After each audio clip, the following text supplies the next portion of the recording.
the Upfront Toronto podcast.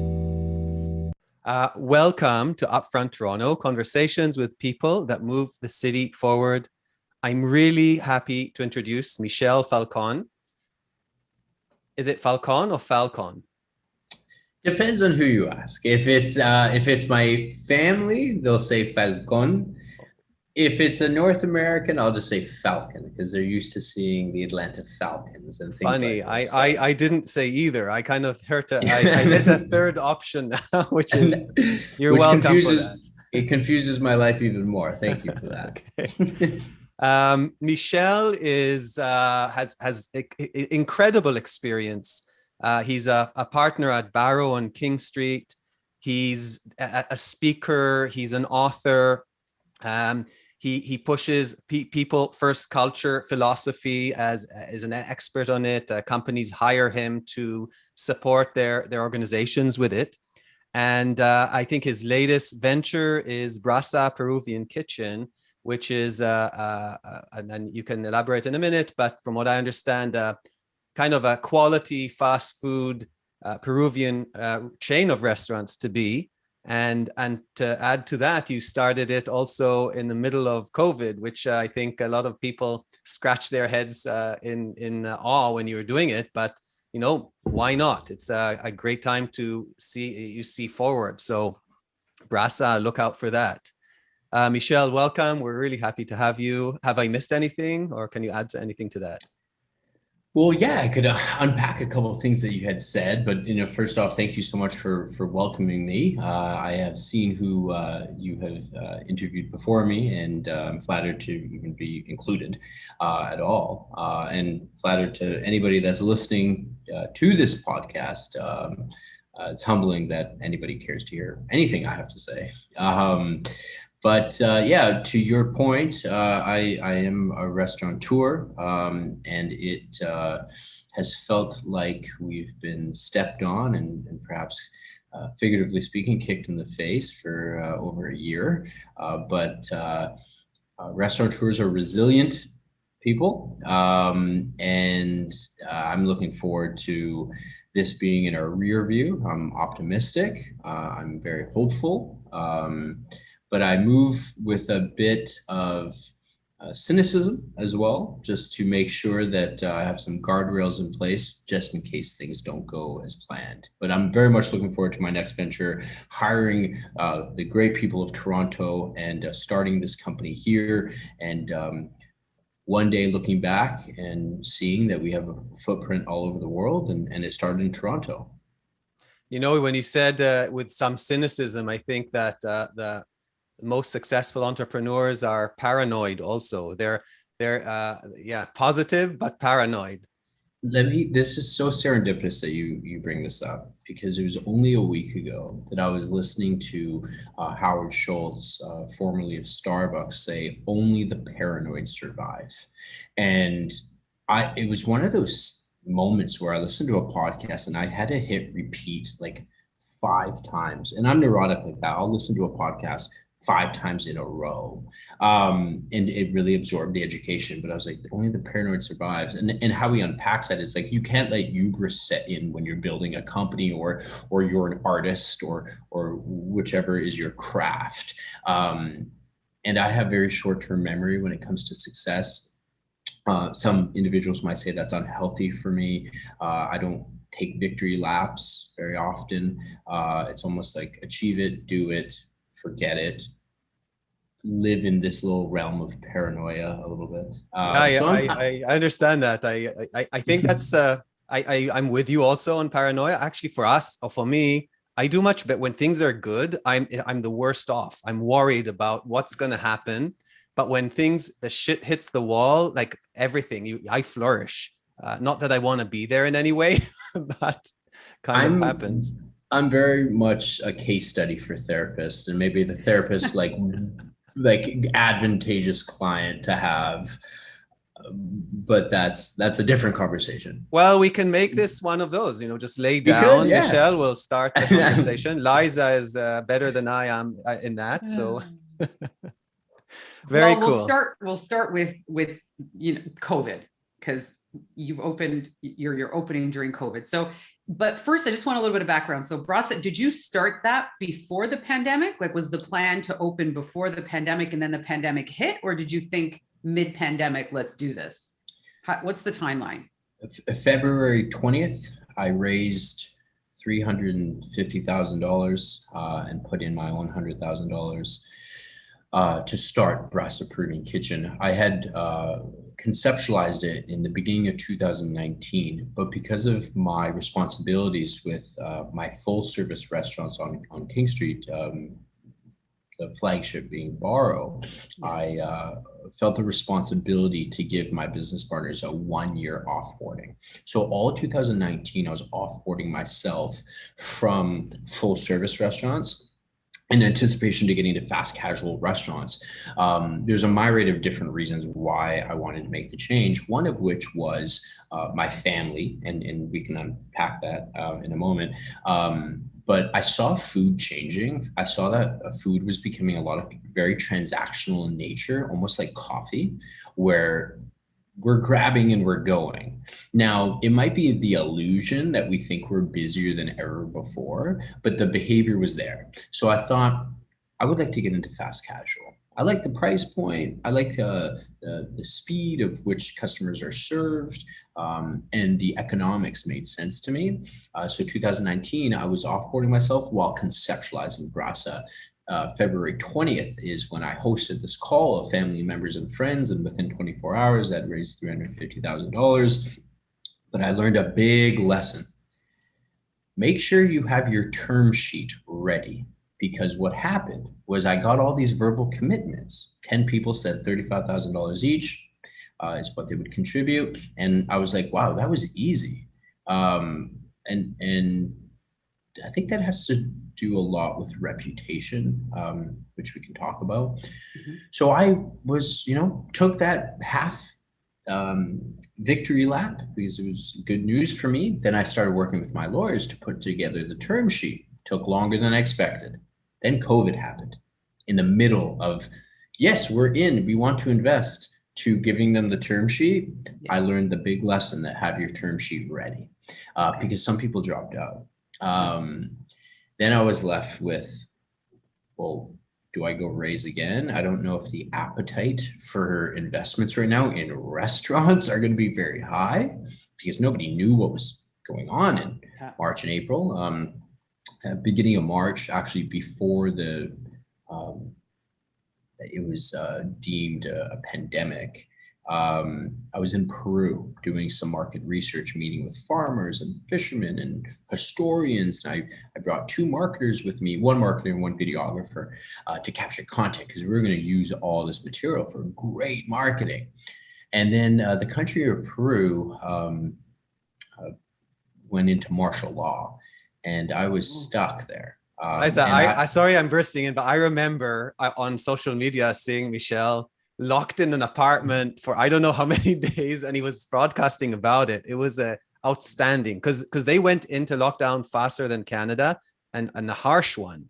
Like, you didn't know what's going to happen, right? You didn't, and there were no flights leaving, no flights coming in. Men could leave their homes on Monday, Wednesdays, and Fridays. Women were allowed to leave their houses Tuesdays, Thursdays, and Saturdays. Nobody could leave Sundays. The only place you could go was the grocery store or the pharmacy. I went to the big the big grocery chain in Peru. It's called Wong. And I literally went there 3 times a day because it's the only thing I could do. And I would take the long route. And there was military out everywhere with their the AK-47s or whatever those guns are. And I was like, what am I going to do? I've had a lot of time by myself. I was with the 2 marketers I told you about, and my father, who happened to be in the country at the time.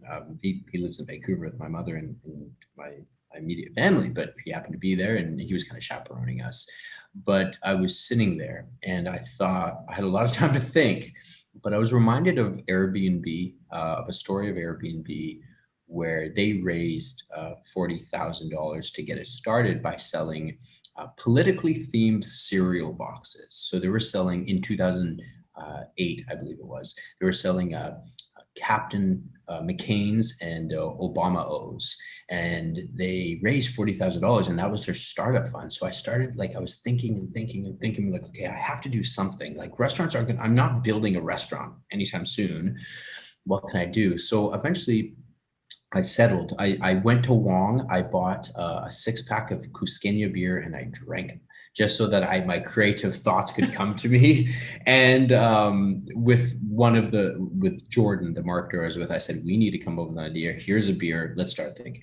Eventually, what came of this was this direct-to-consumer product called Brasa tu Casa. So I wanted Torontonians, in anticipation for the restaurant to open one day, to start familiarizing themselves with Peruvian food and realizing that, wow, I really like this.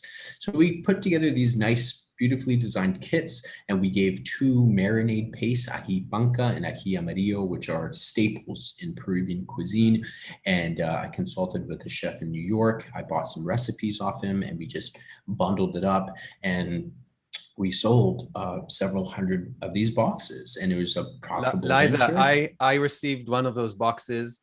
It was like Christmas. Getting it, it was so well done, really brand wise.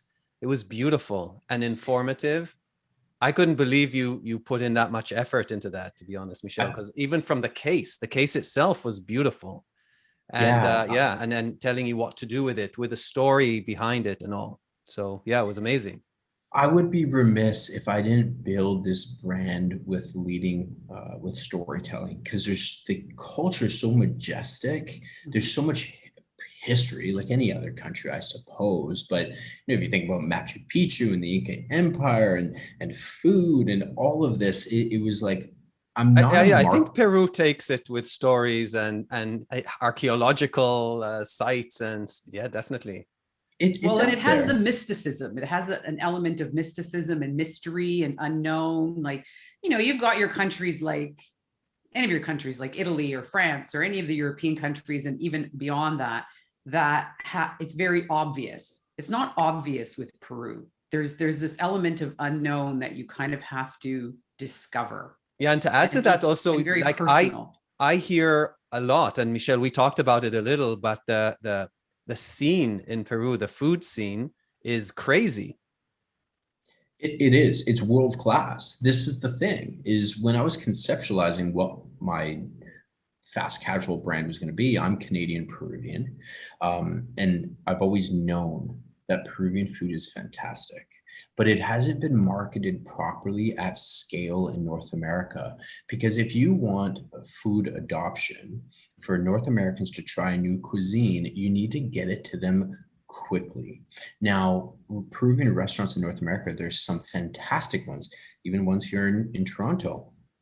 But it requires a 2-hour commitment, maybe an hour and a half commitment, and a considerable amount of money if you get your beverages and your food and your desserts, right? For North Americans, I found is that, are you going to go to a fantastic, like if you have Friday evening available, the kids are at home, or you have no obligations, but you don't go out as often as you used to. Are you going to go to the Peruvian restaurant that a couple people have said is good? They have some good Google reviews. Or are you going to go to one of my favorite restaurants, Teroni, consistent, familiar, you know what you're getting? As much as North Americans love to say they're adventurous eaters, they're not. You're going to stick with tried and true because time is sensitive to you. What was the name? Do you know, in New York, there was a restaurant years ago that combined sushi and Peruvian flavors? So that is known as Nikkei. Nikkei. So Nikkei is comes from Japanese immigration in the 1900s. And they fuse, that's where fusion food comes in. 2 cultures coming together to make one. Japanese cuisine and Japanese and Peruvian cuisine coming together is known as Nikkei. So you hear Drake, the rapper, talk about the restaurant Nobu. That is a Peruvian Japanese restaurant. Yes. That's Nobu I was talking about. They had huge success. Chef Nobu the person that started the brand with Robert De Niro. Chef Nobu got his start in cooking in Peru in the 1950s. Chotomate here in Toronto and in New York and in London is Japanese Peruvian known as Nikkei. There's a tremendous amount. There are 6,000 Chinese restaurants in Lima, a city of 9 million, 6,000 Chinese restaurants known as chifas, because in the 1800s, there was a lot of Chinese immigration into Peru, and they brought their ginger, they brought their green onion, they brought their soy sauce, and then they created another fusion, right? So I know all these things, but you talk to 100 North Americans and you say this, they're like, really? No, Right? 99 out of 100 wouldn't know it. I know a Exactly. lot, and I just from your last few sentences, I'm like, wow, I didn't know that. I thought I knew everything, but no, I don't. And that's the brand opportunity, is like, how can you feed your customers a tremendous food that they are familiar with? Mhm. And I have to emphasize that Brasa Peruvian Kitchen is not traditional Peruvian food. What I'm doing with the menu is I'm creating food that is familiar to North Americans, salads and warm based bowls. And I'm going to introduce them to Peruvian flavors subtly. And for example, let's say that you have a chicken Caesar salad, and the chicken is marinated in ají panca, which is one of the staple peppers in Peru. Like, that is the way to properly get North Americans to embrace the food. And I want us to be a gateway to traditional Peruvian cuisine. So, Liza, let's say you come to Brasa Peruvian Kitchen and you really enjoy the flavors, and you say, well, what's next? Like, where can I get traditional Peruvian food? Well, let us introduce you to some of the traditional Peruvian restaurants in Toronto. So that way we're the gateway to get you to try traditional Peruvian food. And that's, no, we're not, we just want to help up. I want to help uplift the Peruvian Yeah. restaurant I- community in Toronto. So that's your bigger vision then. Your bigger vision is to have people more aware and educated of Peruvian food, and it sounds like the culture as well, because But they sort of intermingle. I think Canada is, and I'll give you the floor in a sec, but Canada is also a country of fusion, where second and third generation of different cultures kind of create their own food. If you look at Toronto, it's none of it is 100% in any way authentic. It's all different and introduced. We, with our bakery, we come from Israeli Yemenite descent. We made pitas, but we made muesli pitas or muesli morning rounds. Right. And so you like, and it took off. And that's kind of the next level fusion that you are doing, using Peruvian base and then playing with that. Well, so I'll speak to both parts there. So, Liza, with your question, yes, that is one of the goals, is that we help other Peruvian entrepreneurs and restaurateurs in Toronto and get them more traffic, get them more customers. And, why do we do that? Are we getting income from that? No, it's just the right thing to do. And, I'm patriotic being a Canadian Peruvian, because when I was younger, in elementary school in Vancouver, I went to school with a lot of white kids. I was the only Peruvian child in the elementary school, and I brought food that smelled and different. It looked different, right? Like, I didn't like. Well, it had flavor also. Yeah, that's true. But like, I didn't have the peanut butter and jelly sandwiches. Right. Like, my dad wouldn't understand. Why would you give that to your child, right? Give them chicken and potatoes and rice. That's what you give them. But I was ashamed because kids would pick on me, right? Like, I have this different name. Peru in the 90s, when I was in elementary school, there was domestic terrorism. It was a third world country. But now it's different. Now, like, I look back as a child and I was like, what a dumb little boy I was, right? But I've forgiven myself because I was literally a child. But now it's, Well, and I think too that it's created this desire in you to now have other people experience other things. So it's sort of born out of necessity, but also opportunity. There's opportunity there. there's a massive opportunity. So like Yeah. if I can do for Peruvian food what Starbucks did for Italian coffee in North America, like, or even like 1/100th of what Guys, they you see did. Michel, he shoots very low, so it's But I get where did this idea come from though? Where did the Brasa Peruvian Kitchen, where did that idea come from? Like, where were you when you were like, oh, I want to do this? I was at Chipotle on Front Street, front and yeah, Really?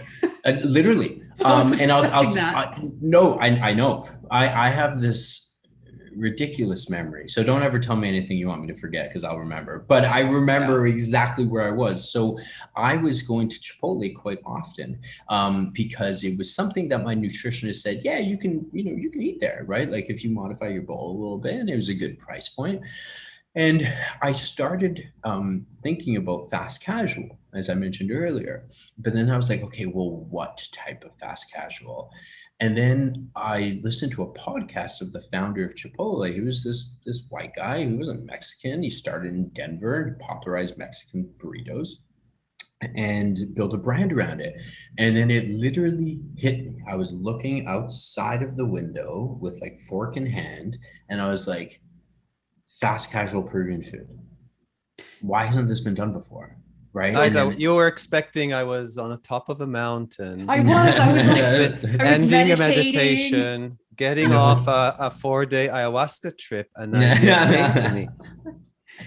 So for those that don't know what fast casual is, because that's terminology that's now we're hearing a lot more. It's not fast food. It's not, what is fast casual? Explain to the listeners what that means. yeah, it's essentially a restaurant that has limited seating. Okay. You don't have table side service. It's you Okay. come and your food is constructed in front of you or very close to, and you're gone in 5 minutes, or you might eat it and on premise, but you're gone in like 15 minutes. It's not somewhere that you. It's transactional food, right? What I'm referring to Brasa as is flavorful, fast, functional food. So the flavorful part is, it's self-explanatory, fast. North Americans, we tend to move fast and kind of see food sometimes as fuel, but the functional part, and this is where it was very labor intensive by design when we created the menu. I consulted with a Peruvian chef here in Toronto, a couple of them, but then also one from New York who recently got recognized by the Michelin Guide and has been reviewed by New York Times. He's a phenomenal Peruvian chef and Peruvian himself. So we constructed the menu, and then that took months and months and months and months. And I will admit, these were consultants, and I was probably a nightmare client because I'm very much a perfectionist in things that need to be perfected, like food, because food's emotional. But then the next thing I did was I consulted with some two Toronto-based nutritionists and dietitians, and I said, here's the entire menu, from the oil to the chicken to the everything that we're going to be using.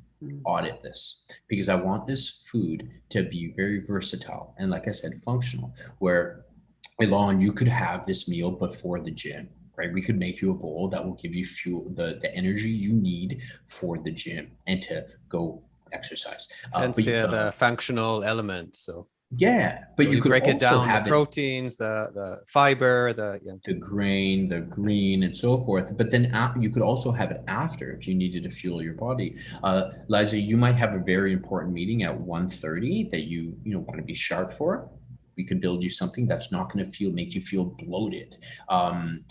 So that was interesting, and I had to make some decisions that weren't all that cost friendly, but I was thinking long term, being like, this is going to help the brand. This will help the consumer experience. I'm forgetting the question that you asked me, so I don't even know if I'm answering it. But I'll bring us around just for the sake of time. So we'll move more into career. I mean, we've been talking about concepts and business concepts. Michel, you're a thinker. I know you a little. You're like very in-depth thinker. You read a lot. You listen to people. Who would you recommend? Who had the most influence on you as a person from a business perspective? And who would you recommend? What would you, if someone asks you, someone new to business, who would you recommend for them to listen to? A very loaded question, but I will. The first two names that come to mind. One is, and I'm going to go with names that aren't all too familiar, because we've heard of the Howard Schultz and so forth. Lonnie Skinner, she was the former president of Starbucks North America. And when I started my career working in the call center of 1-800-GOT-JUNK in Vancouver, which was my real world MBA. We're going to go there in a second. I really want to hear about that. She was the COO. I have never in my life, even to this day, this was in 2009, listened to somebody captivate an audience through speech that just almost like zombies. So did she write a book or does she have a podcast? No, she's so what did you take from her? What are the main messages? Messaging. That's like communication. She would host our quarterly town halls, and there would be, a couple hundred people in the audience, and like you would just see people get up from their chairs after and almost like zombies go back to work and think of the mission. I was like, so at the time I was in my early 20s, just like writing notes, like, how the heck is she doing this? Because that was, my real world MBA of learning about leadership. I remember this during the recession. So this would have been 2008. She created this strategy that was very simple, called the 100-day plan.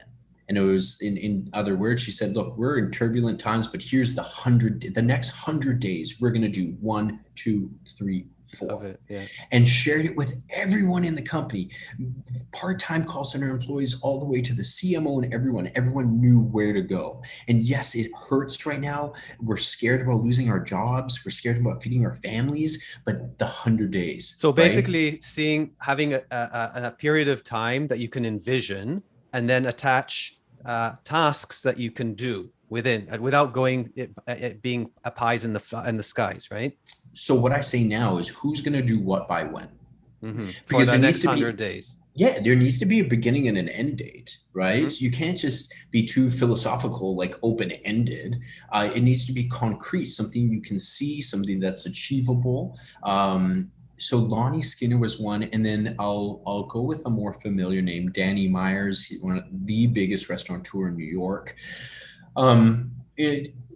I met him in person. I have a good ability of, if I want to meet you, I'm somehow going to worm my way into your little world, and I'm going to rear my head and you'll see me. But an interesting story on how to get a hold of important people. I want to hear about that too, if you can. The executive assistant. If I want to get someone, what do I do? Mm-hmm. If that's someone who has 1 million followers on Instagram and you're just a voice in the background, what would you do? The executive assistant. Well, this is what I did. The executive assistant holds the keys to their life, right? So you need to be friendly to the executive assistant. Okay, but who's the executive assistant? So you Google Danny Myers executive assistant. Nothing. Okay, then you go to LinkedIn. Then you start searching there, and then finally, her name is Mary. I found her and I was like, okay, what is her email address? M@ blah, blah, blah. No, it bounced back. Mary @ blah, blah, blah. Eventually one hit. And I was like, oh, I think I got it because it didn't bounce back.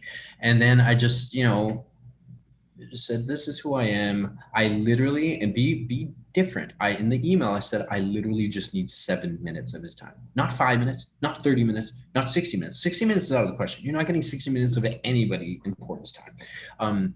7 minutes. And why did I choose 7? Because it's different. It's not 5. So you stand out. So I met Danny and so she gave it to you. So did she pass it on to him, or she has the power to make that meeting? She does. Wow. She does. Okay. So then I got on a flight to New York. And for a 7-minute meeting. 7 minutes. And I came with my questions ready. And then I was just really taken back by how composed and calm he was. I have never in my life, nobody's ever said, oh, Michel Falcon, he's very chill or he's very relaxed. I'm wound up and it works for me. But meeting him, I was just like, almost like angry at myself, being like, why aren't I calm like this person? But that's what I learned from him. And one of the things that going back to Mary, literally at 7 minutes, she knocks on the door and said, Danny, you have to go. You have another meeting. And he turns to me and said, the boss needs me. She's his shield, man. That's how it works. It is. And I was so taken back by it. I was a receptionist back in my past life. And I always tell people, if you can get through reception, because these were smaller organizations, you're in. Yeah. But if you can't get past reception, like if you've pissed them off or made them feel a certain way, you're not getting anywhere near them. I'm now thinking I need to prove this theory true for myself.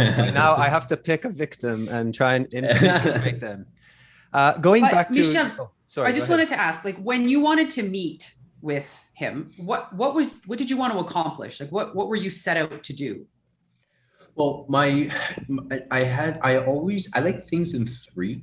So when I'm going to go learn from somebody, I keep it to three things. Okay. And I'm failing to remember exactly what the three things were. One of which, I know one of them had to do with Shake Shack. So he owned Shake Shack amongst other different full service restaurants. And it was regarding Shake Shack and scaling. So I had 7 minutes to ask three questions. And if he ran long on his answers, I was kind of screwed. So I prioritized, well, if he's only to answer one, which one is the one I care about the most? So I front loaded that one and asked it first. As I suspected, we only got to 2 questions answered. And he was doing it and he signed a copy of his book for me as he's talking and such. And the ability to multitask as well too was another thing I took away from it. But that's where I think a lot of younger professionals, actually, you don't even have to be young to do this, but if you're looking to learn from somebody, come prepared, like with direct, non-general questions, like what's the recipe for success? Like, give me a break. Like you're not going to get that in 7 minutes. No, you need a month. Or 30 seconds, who knows if they have the magic answer. Come prepared with pointed questions. What I also like to do is I send the questions in advance so they have time to digest what I'm going to be asking them, and we can just get right into it. I don't formally mentor people really, but I make myself available. So I have a lot of more youthful people in Toronto, Ryerson students or U of T students reach out to me via LinkedIn and ask questions. And sometimes they're like, hey, can I pick your brain? I was like, well, like, be more specific. And I'll coach them on this. And I'll say, I'm paraphrasing, but I'll say, no, not until you're prepared. This is how you prepare. Come back to me when you're prepared.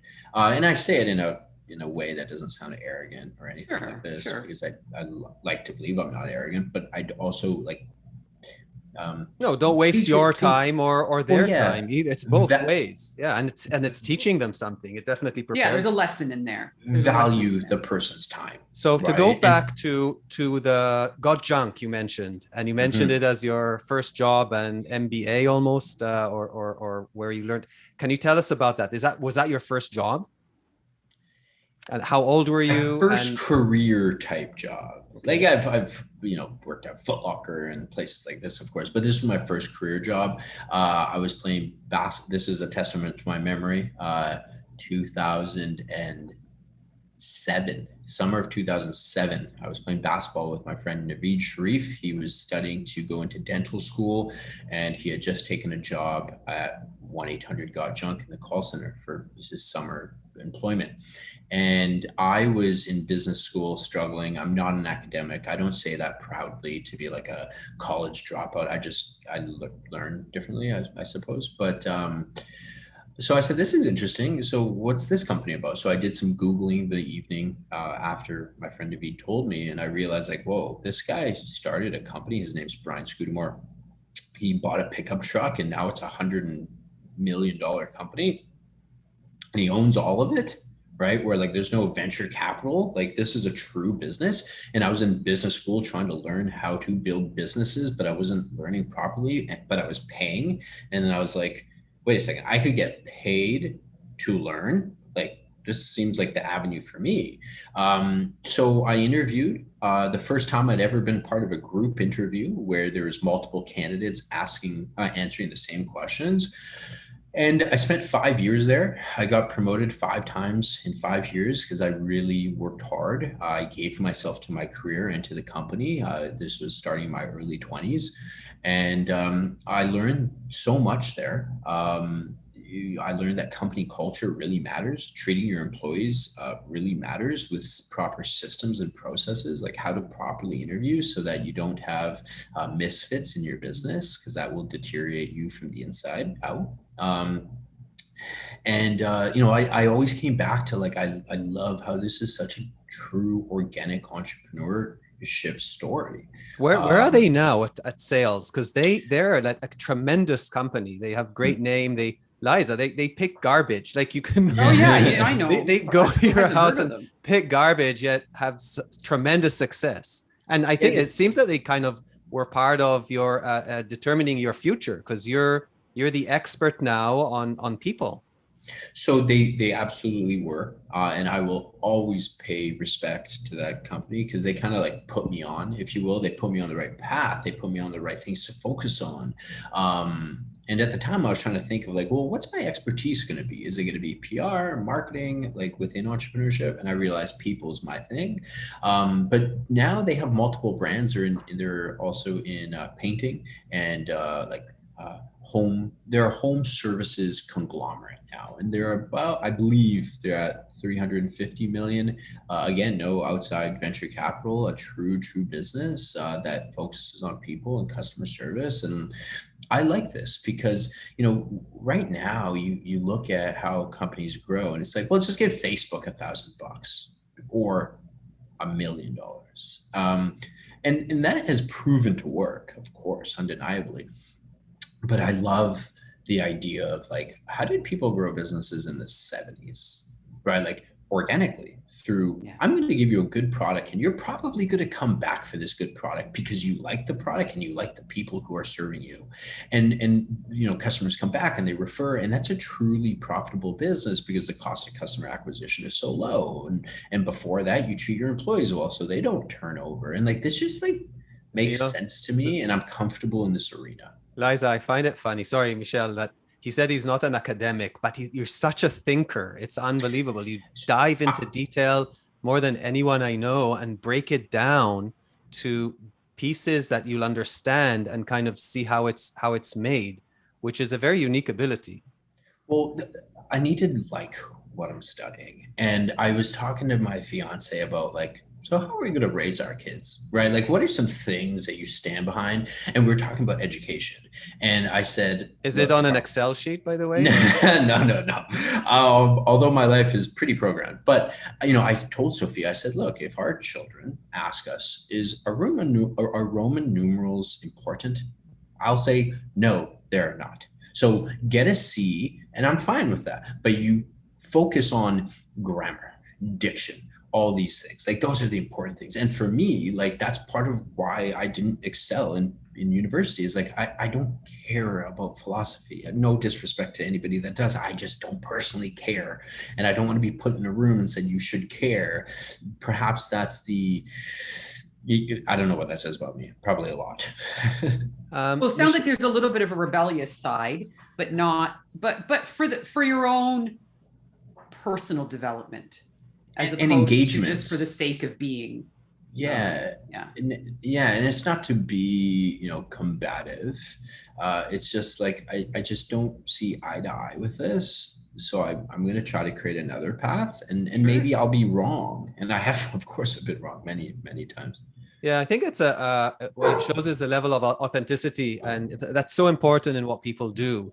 And even if it rubs people the wrong way, a certain number, the rest of them will hear that truth in your voice. And the goal isn't to have everybody happy with what you say or everyone love you necessarily, but it is, in my opinion, to have a true passion and authenticity to the message. Here's something, if I could speak to that. There's a 4-part documentary called The Defiant Ones. It chronicles the story of the musician Dr. Dre and the executive producer, the business person behind all of these great people, like Bruce Springsteen, Dr. Dre, Eminem, and so forth, named Jimmy Iovine. And they interview people who have worked with Jimmy Iovine. And I'm paraphrasing, but in episode 2, and I know it's episode 2 because I've seen it at least 20 times, will.i.am from the Black Eyed Peas said, and again, I'm paraphrasing, is Jimmy will say what he needs to say, and it will piss people off, but that's why you want him in the room. And I was like, that's right. And I think there's a right way of going about it. Like, there are times where you probably should massage your language if you're trying to communicate a message, because there can be that friction if you really bother somebody, but you need them to see what you see and they're really pissed off, let's say, by how you said it. And it's worth it for a moment just to massage the language so you can get past that friction. But that's something that immediately came to mind, is you do want those voices in the room. Mm-hmm. And I'm looking forward to building Brasa, and I'm looking forward to somebody coming up to me, maybe it's a junior manager, saying, "You're wrong, and here's why." I would love that.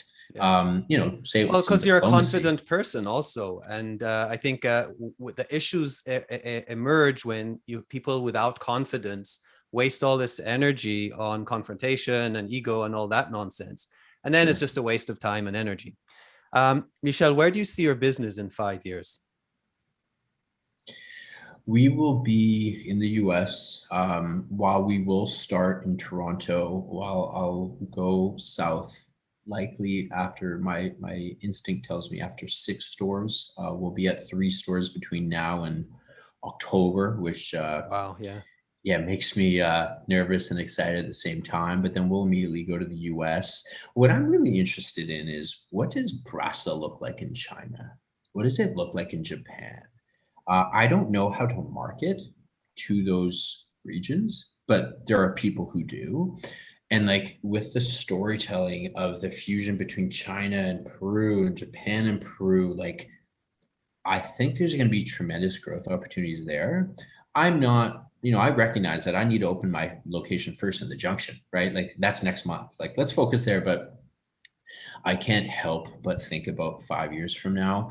But the best thing that could happen to this company is 5 years from now, we have dozens or hundreds of employees that genuinely feel like this is the best place that they've ever worked. That is mission critical, because at the end of the day, we're a product company. We sell food. It's a product. And I don't care how good your company culture is. If the product sucks, your customers aren't going to be like, yeah, I'll eat this distasteful food that is bland, because they care about their employees. They don't care, right? The bank doesn't care about your company culture. If you're not making good money, you're not making good money if you have a bad product. But it actually really does start with the employee first, because if we can have engaged team members who see what you see, who have bought into everything that you've presented to them, don't you think they're going to cook the chicken the right way every day, so that a Big Mac is a Big Mac is a Big Mac? Like, I think that, to touch what you said, I know a lot of companies out there where they give a good customer experience and average food, and they do really well. And it kind of bothers me, and versus companies that, well, it doesn't bother me. I really understand it. Because it's not only about the food. The food is super important, but you can't go under a certain threshold, I think. But the customer experience is definitely an important part. So let's use Starbucks as an example. Many people would argue that Starbucks coffee could not hold its weight against Balzac in Toronto. But think about consumerism. You go for consistency, for speed, and nobody is better at Starbucks. And their service is outstanding. You feel good about yourself, and you forget that, wait a second, this isn't the premium product that it was in comparison to another brand. So consumerism's funny like that. You can get away with it for a little bit, but at the end of the day, are you proud of your product? As an entrepreneur, as a business person, are you proud of what you serve? And for me, I have to be proud of what I serve. And I'm very thankful. My fiance is the most picky people. Like, I've never met anybody who are so picky in eating, but that's going to be one of my greatest assets, because I will know if our product goes downhill, because she'll stop eating it and be unapologetic about it. But but respectful at the same time, because there's good intention. But to your point, there are brands that can get away with that, but for how long, right? Like, I don't know. Well, and do you want to be known as that kind of company? Yeah, exactly. Right? Do you want, well, the coffee's okay, but everything else is good, and that's why I go. So, so speaking about your fiance, and I want to understand a little bit more about your family. Like, where does this drive come from? Where, what are your parents like? What are the lessons you learned from them?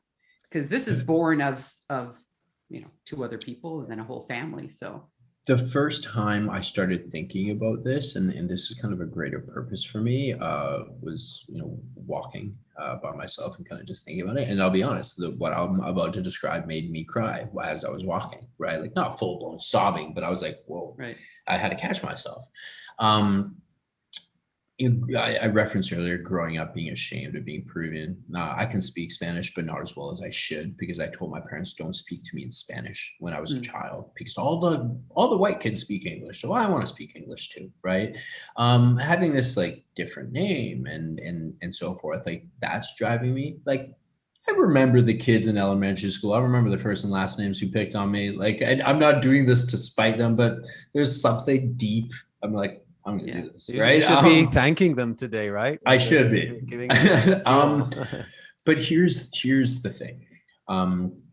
My father, for as long as I've been alive, has wanted to open a Peruvian restaurant in Canada. He's the most patriotic Peruvian person you will ever meet in your life. Like, he'll be like, yeah, the best maple syrup in the world comes from Peru. Like, it's a lie. There's no maple syrup, but he'll say these things, right? In the 10th grade, he did open a restaurant. It was a continental restaurant. It wasn't Peruvian. So, your steaks, your pasta, and so forth. Right. But he trusted the wrong people. It was this husband and wife, and I don't know the finer details of what happened, but he lost the restaurant and he had to file for bankruptcy.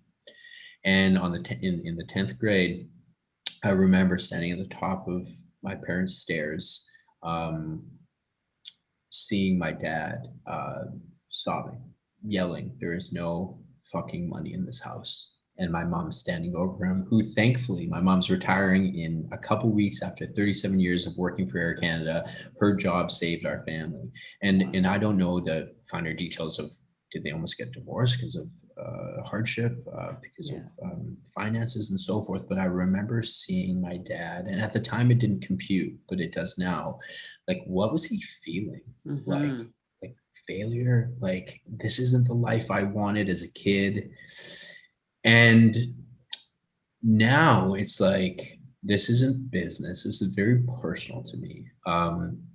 Not a day goes by that I don't think about, and my dad and my mom are still alive and together. Not a day doesn't go by that I don't think about my dad being like, look, if he didn't open the Peruvian restaurant, I'm going to, and I'm going to include him. Right. So, Michel, yes, of course. I'm sorry. It's when people ask me, and we've started in the restaurant business, moved to commercial bakery, and then back into restaurants again. And I keep repeating this, but anybody who asks me about restaurant business, my best recommendation is leave the business. Don't go into it.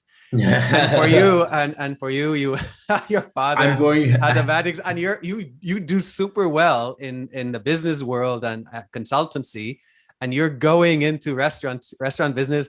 It seems like there's something there that just grabs people or certain characters. It's like I said, it's really personal, and I have these blinders on where it's like I'm not seeing what's going on the left of me or the right of me. Like, I'm a horse. I'm just like, and I don't see this as like I'm representing the family crest, and not at all. But like I don't see it that way. But like, I don't want our family to have another failure. And there hasn't been a formal conversation where like, okay, Michel's the man of the family now, like this at all. But I do feel this, right? And you know, how am I going to include my dad? Well, like, you know, he's going to be, you know, I'll find a role for him within the company because I know how proud and patriotic he is, and it'll make for all the wrong that had happened if I can do this. So I like pressure. I like this added pressure, and I very much welcome it and put it on my shoulders. But that's kind of the family part of it. Why do I want to build this to 1,000 stores and beyond and IPO one day? Because it seems hard to do these things. So I would like to look back on my career and be like, wow, that was really hard. And like, I have a lot of scars from this, but I have a lot of stories. Or, you know, 1,000 people now say they love this company, customers, employees, communities. Like, that's cool for me. And like, I very much am profit driven, right? Like I grew up not having means. Like you know, I went to a school that had a lot of rich white kids, and for some reason I was there. And I remember kids picking on me because I didn't have the latest Nintendo or my shoes were old. Like, I remember these things. So like, I'm not doing this for wealth, although it is an outcome that I want, for me and my investors and for anybody that joins me. But it might sound cliche, but I am very much doing this for my family. And because it's hard. Restaurant industry is so hard. It's a game of dimes and small dollars. Like, what am I doing? I like, Well, and cheap like employee, low cost or low paid team members, and you have to trade. Like, there's so many elements, so many things up in the air. So I see this as like a very surgical challenge where it's like, why does it have to be this way though? Like, it's very advantageous for me that I have a blank slate. Minimum wage in Toronto or Ontario right now, I believe, is $14.75. When I did my forecasting and budgeting, I hadn't set our menu prices yet. So when a restaurateur goes to set their menu pricing, what do? They look at food cost and they look at what the market is charging for a similar product, right? And then they put their margin on top of that. Boom, there you go. What I did instead was, how many employees do I need? Okay, 5 per store, let's say hypothetically. How much do I want to pay them? I want to pay them starting $17 an hour. And I haven't landed on a number yet, but it's going to be in that orbit. I don't need the government I do not want to wait for the government to say, hey, by the way, you got to pay your employees a little bit more. I don't want to build that business. But I'm in an advantageous position because we're a new brand. So I said, I want to pay them starting at 17. Okay, great. What's my food cost? There you go. What's the market charging for a similar product? So I started with the employee. And why? Because I think it's the right thing to do. And because if I'm paying for a good wage, maybe I could open these stores with 4 people instead of 5 because they are maybe more skilled, more competent, more committed, and so forth. So I referenced earlier, like, I like these challenges. Like, Alon, you had mentioned, like, I could have totally not done this and kept the restaurants on King Street and been the author and the keynote speaker and quite easily made $500,000 a year. And Sophia and I would have had everything. I think the author part is still in your future. I really see, because listening to you today, that the restaurant manual by Michel Falcon, and because like, I don't think anything like this exists really, where you break down how the philosophies or of how to open a restaurant and where to focus and what to focus on, and kind of put it in a book, in a form of book. That would be really interesting if you could do it. I think out of all people, you probably are the one. Well, and it seems to be you think alternatively as well. I mean, I don't know you very well, but you think alternatively. So when you're looking at the team that you want to eventually have on board with you, is that because you had that experience when you were younger and doing these whatever various jobs you were doing when you were younger, and you didn't have that and now you want to create that? Or is it because you had that and now you want to sort of pay it forward? Where is that company culture? That's a really good question. Of that born from? Yeah, that's a really good question. And I am not, I've never been called a contrarian. However, I like looking at things and be like, this doesn't make sense to me. Why? And then I start digging and digging and digging and find an alternative path of doing it. But it's a combination of, I've seen this done in other industries. Why can't it be done in hospitality and restaurants? What can we take from neighboring industries and apply some of those skills into hospitality? So right now, for example, I have a series of calls next week with product managers from consumer-facing apps like Stripe or Wealthsimple, because when a restaurateur, when our brand releases a new product, why can't we do that like the tech industry does? When your iPhone needs to be updated is because they have new features and releases on your iPhone. How can we take some of that philosophy from technology companies and bring it into food? And that's why I don't even really like to look in the hospitality industry or restaurant industry for motivation. I was listening to a podcast just yesterday from a general manager of the Vancouver Canucks and how he built the team that almost won the Stanley Cup. And I was like, yes, that's who I want to learn from.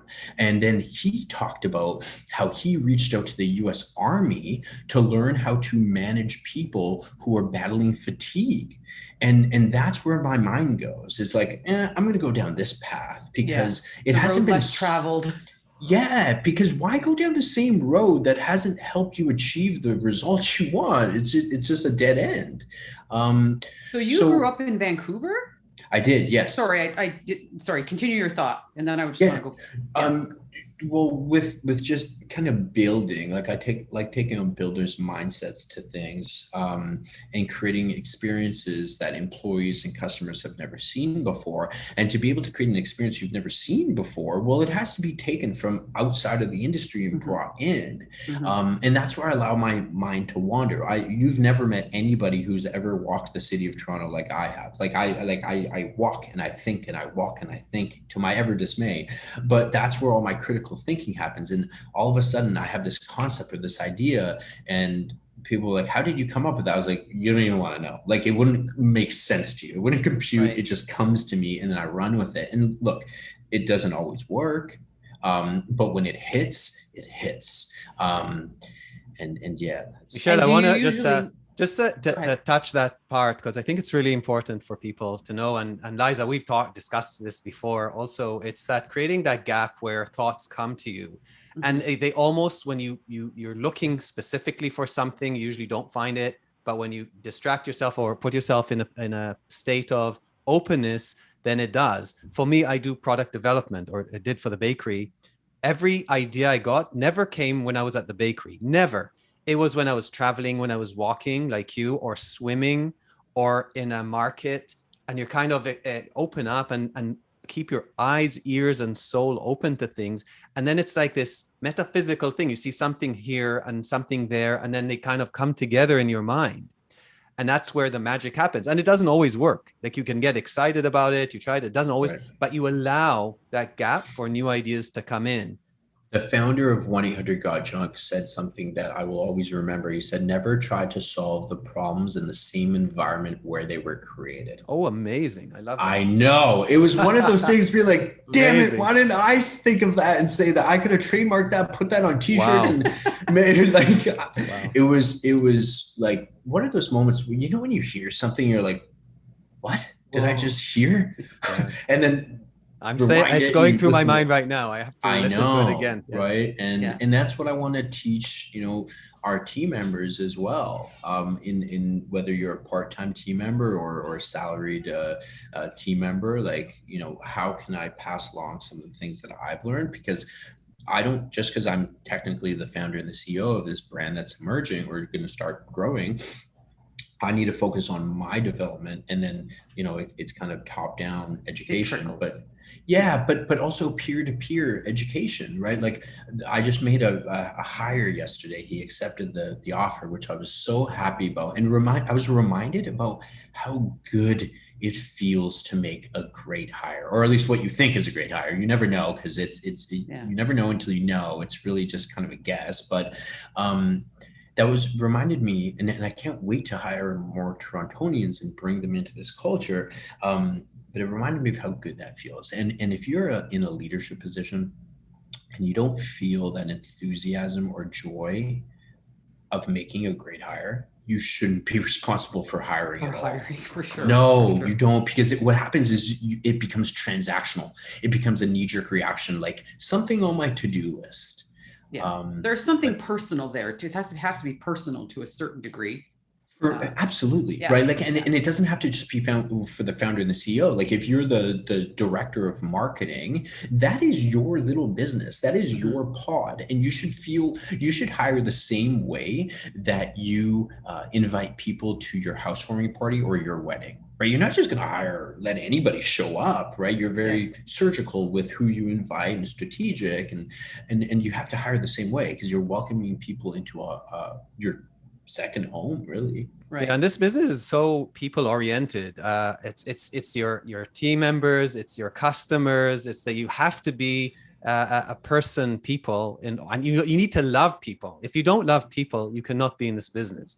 Well, also, let me expand on that. Like, why does it have to just end with the customer and the employee? What about your suppliers? Yeah. Right? Like your suppliers, the landlord, and so forth. Like, I have not cemented the program yet, but our suppliers, like our account manager from Cisco, will be a part of our profit sharing program.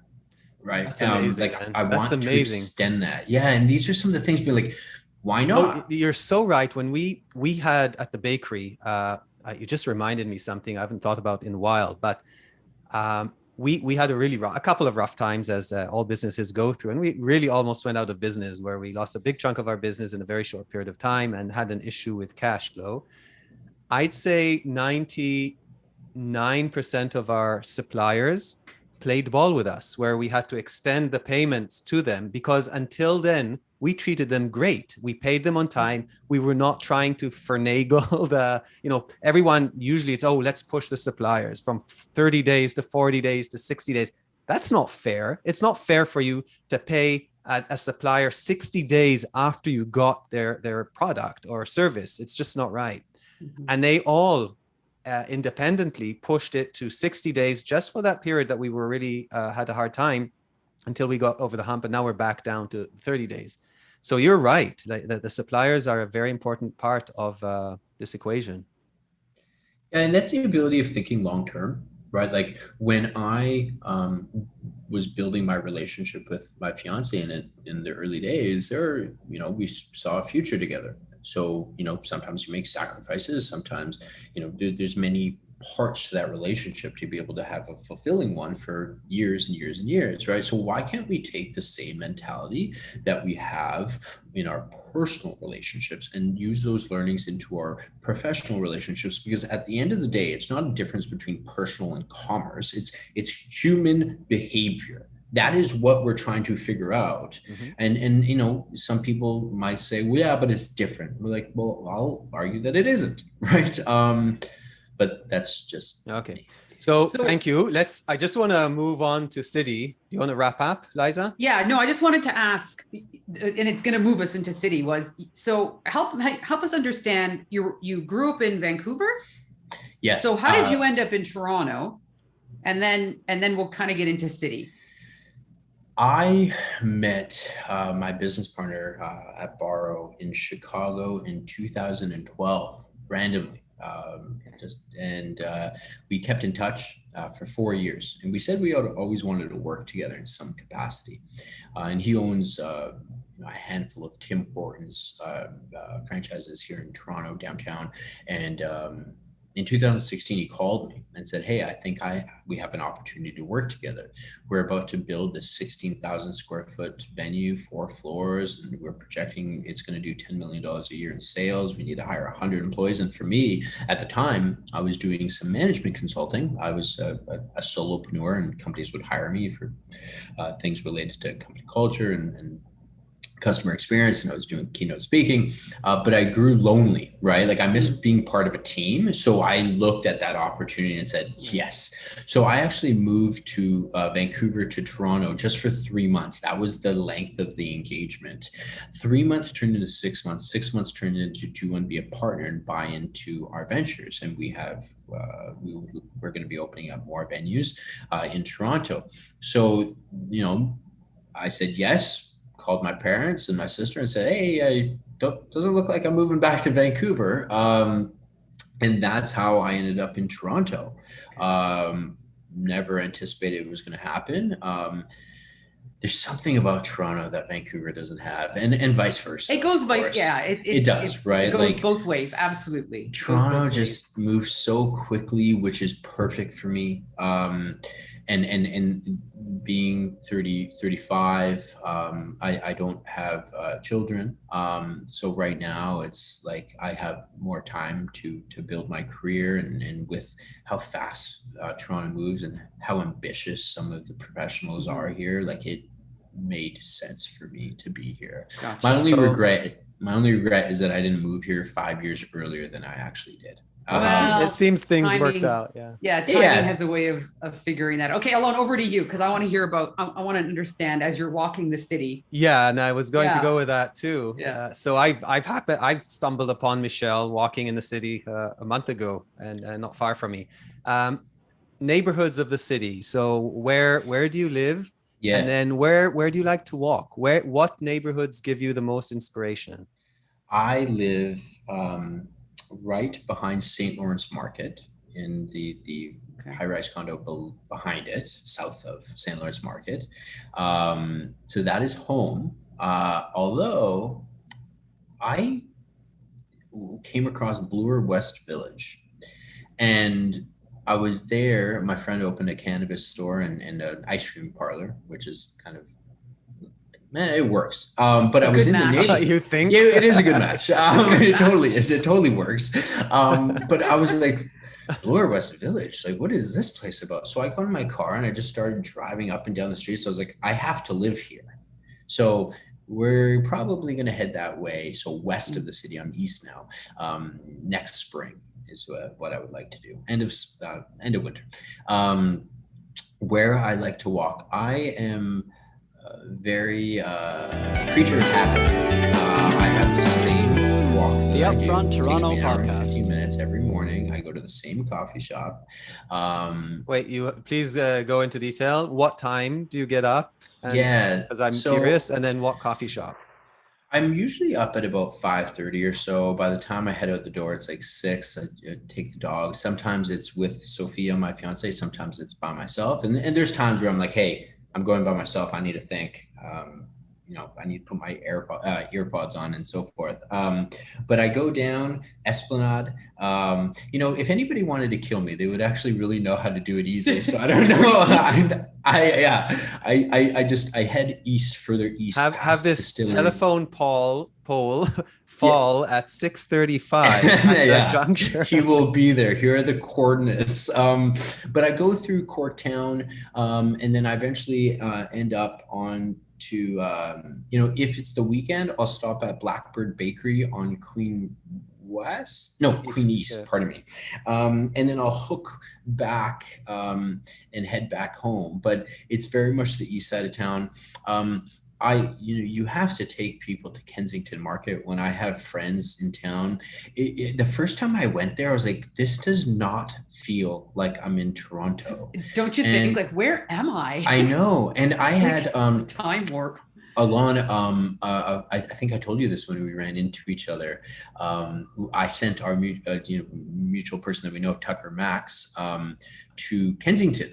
And then he responded back to me, said, why did you send me there? I was like, what do you mean? He's like, I felt like I was going to get stabbed. And I was like, no. I was like, what I said was like, you've become too country club. He's from Texas though.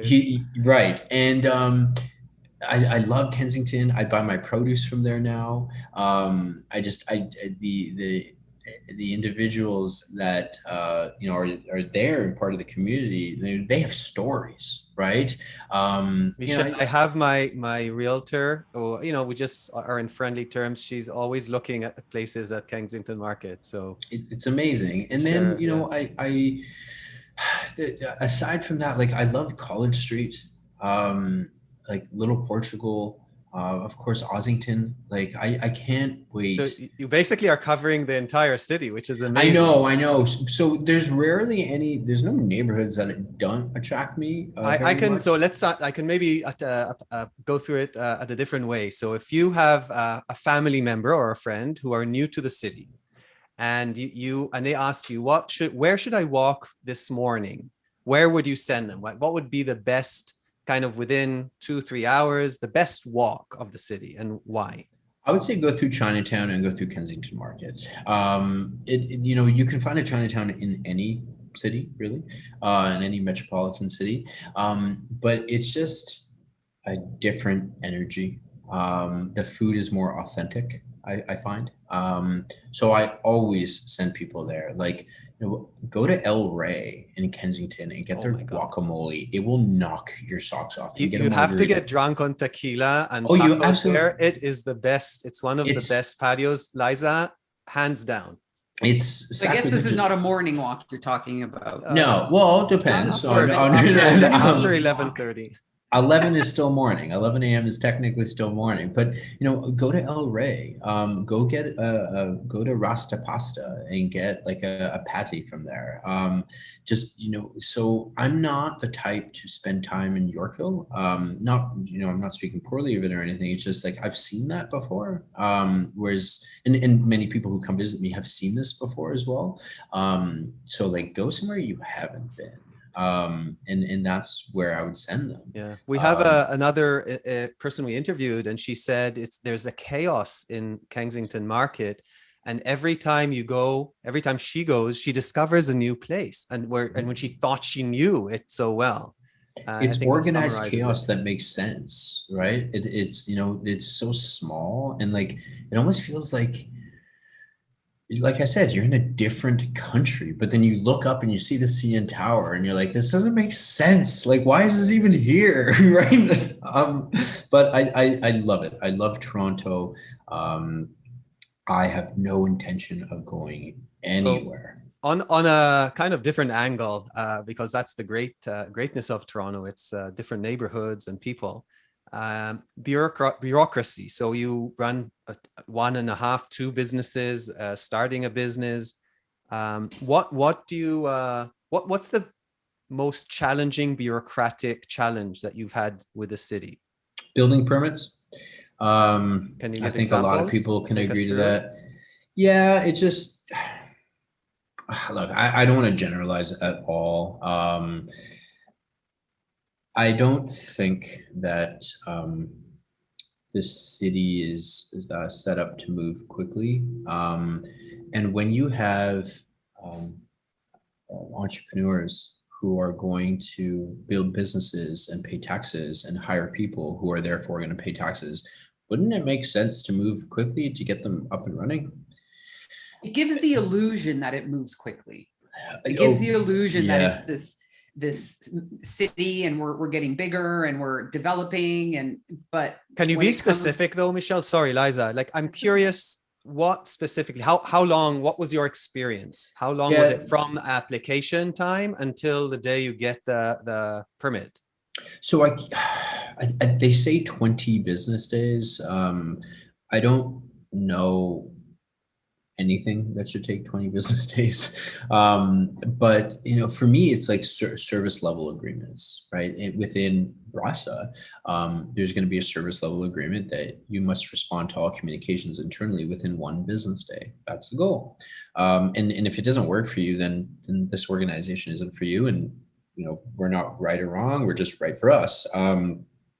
But like, if I look back on my communications with the city, it's like, why would it take 7 days to respond to an email? Even if it was just to say, hello, Michelle, just to let you know, we've received your email. Please expect us to respond back at length on Wednesday. put me on ice so that I can go and focus on something else and know that, oh, okay, I've been adhered to, rather than let me live every single day being like, can I hire that person yet? Because what if I don't get my building permit in time and it delays everything? I can't hire that person.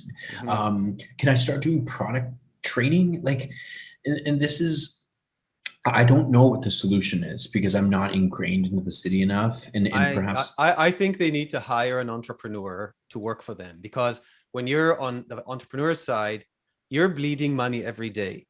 You're bleeding. You so many balls are in the air trying to figure it, and you're managing a bunch of departments: fire, the planning, the health department, the transportation, everything, and you have to do it, not them. They're not connected one with another. So I agree with you. I think they're saying the right words these days, but they don't have that ability to communicate. And like you said, have a minimum time by which they're going to respond to you. Yeah, and facts, really? Like that's the thing still, or like, you know, you're asking me to print this off. Like, I don't own a printer. I don't know anybody my age that owns a printer. Okay. Like DocuSign, like just these little things, like so that we can get things done faster. That's the message for the city, DocuSign. Yes, that's it. Just if you're to do one thing next year, if you campaigned, that's the name of the episode. DocuSign is the way that we're going to do business. I would vote for you. Okay. What's your favorite charity in the city? I love anything to do with animals. So there's, Pause for Cause. There are it literally, I can't say I have a favorite. It's just anything to do with animals really resonates with me. And that will extend to the Brasa brand. Like, yes, we are serving animal proteins, but we're going to do a great audit of who the farmers are. Are they doing this ethically? Because who am I to say I care about animals, but yet you're not really reflecting that into your brand. So yes, anything to do with animals. If I could share, what is the end goal for my life? I am 75 years old, and I have bought massive plots of land in countries like Peru, and there's just 2,000 animals there roaming the land. There's a place in Costa Rica, I believe, where someone has done this. And like, if I was to die any which way, it would be by being trampled by 2,000 dogs. I would gladly go out that way. Do you know of in King County? So I don't know, 40 minutes drive from us north, there's a family that did exactly that with dogs. So it's a dog sanctuary. Yes, this is what I mean. Beautiful. And it's like the highest standards for dogs. And you can go visit them. I think you'd be interested. I don't know their name, but I can find out for you. And please send it to me. They take care of hundreds of dogs there. And then do they adopt them out alone, or do I think so, yes. Okay, but they don't kill them if they are not adopted. No, you're right. Sure. And that's what I would want. Like, and if somebody's like realized like I can't take care of this animal, no judgment, just bring them to us. Right. So that is the end goal for me, is just to surround myself like, and I'm starting to like really pay attention to like elephants and gorillas as well. And like that is that my true calling?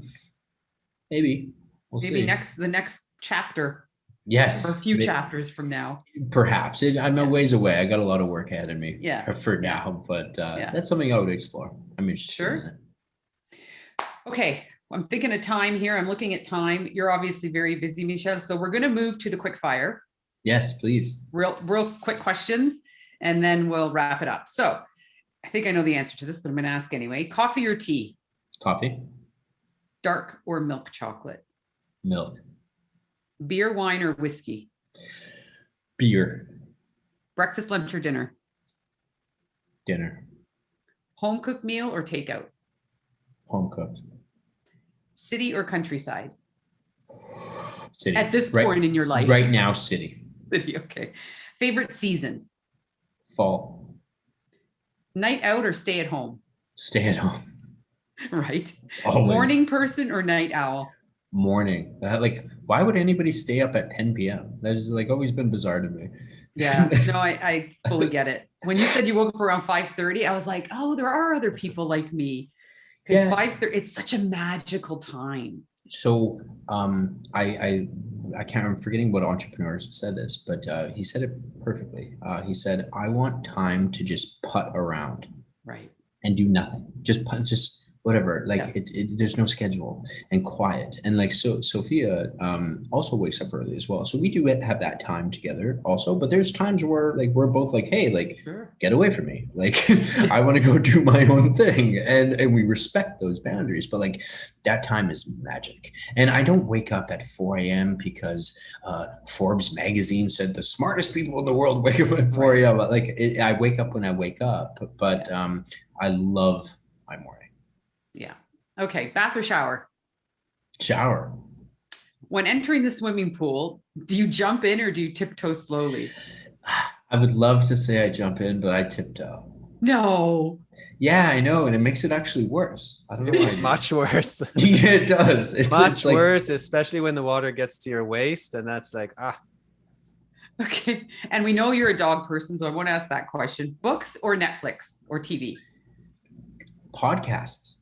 Okay. Well, Sorry, that was I good. went off. Well, you're jumping ahead, but that's okay. Okay, pardon me. Yeah. No, music or podcasts? Podcast. Okay. And phone calls or texts? Depends who it is, but Yeah. text. And I'll describe. If it's my mom, it's phone. I want to hear her voice. Right. If it's like a supplier, let's say, where it's just more transactional, give me a text. Okay. Yeah. When I go through these questions, sometimes I'm like, I try to guess what people are going to say as we've had the interview. We're wrapping it up and I'm like, phone call. But with you, I was like, I don't know with phone calls or texts. I wasn't sure because there is a Depends who it personal is. thing to phone calls. You just can't, it's irreplaceable at times. Of I think course. a phone call is an investment also. Like, is that person, do you want to invest the time and energy? I think Right. so. And you know, one thing, like, I want to hear my mom laugh. I can't hear her laugh via text. Well, the And ha LOL ha won't ha work? doesn't work. Yeah. Well, technically in Spanish should be ja ja ja ja j a j a j a j. But yeah, that's how I would answer that. Okay. Well, it's been a pleasure having you. So It's interesting. a blast. Yeah, it's been really good. I'm curious to see, kind of what comes next, but I guess we'll hand it over to you. Is there any last minute things you want to say, or, maybe give us some details as where people can find you on social? When can we expect the Brasa Peruvian Kitchen to open, and where can we find you? Yes, so my parents blessed and cursed me with this name. So they blessed me because I'm easy to find. So I'm Michel Falcon on all social platforms. Just spell it correctly, Michel, and then Falcon. I know I have screwed up your name so many times. That's okay. It happens 3 times a day. There's like a quota in my life. Yeah. There's 3 times a day. With the brand, with Brasa Peruvian Kitchen, we're opening up in the Junction first, which will be in mid-July 2021. I am finalizing something on the east side of town that is yet to be determined. But the 3rd location will be in First Canadian Place, opening in October. So it's coming quick. We're leveraging ghost kitchens and retail stores like First Canadian Place. And at Brasa Peruvian is the Instagram handle, and then brasaperuvian.com is the website. And I just want people to know how special Peruvian flavors can be and how much people are going to enjoy it. I'm very confident, but I also want people to revere and admire the company that I'm trying to build, where genuinely employees are going to come first, and they are going to be the ones that we champion, and they're going to kind of be the flag bearers. And I know I will be doing a good job if people have no idea who I am. And I know I'm on podcasts like this talking about it, but at the end of the day, I'm not going to be the one serving you the food or delivering the experiences. I'll maybe be the architect, but architects aren't at the front lines. It's our employees. So I want you to meet people like Miguel and really enjoy him and anybody else that we hire. So looking forward to it, ambitious plans. And I just hope people will support and celebrate Peruvian food and the culture like I have been. Michel, Wonderful. thank you so Thank you much. so much. Thank you. I This will was be enjoyable. the first one in the junction, so I'll try and get there early. Liza, we'll book you to You might be have around. a regular to be a regular at certain places. I have no doubt you'll see success. This was brilliant. I have so many quotable comments from you that I think people can Thank you. benefit from, which is amazing. It's not a given, by the way. So thank you for your time. Good luck, and We'll good be luck to watching. everyone. Thank you, everyone, Yeah. for listening. Thank you, everyone. Okay, so we're done Are we up? recording. And one sec, I have to end meeting. No, I just wanted to end recording. Yeah. Liza, are you recording still? No? Okay. I'll try this. I may accidentally disconnect on you.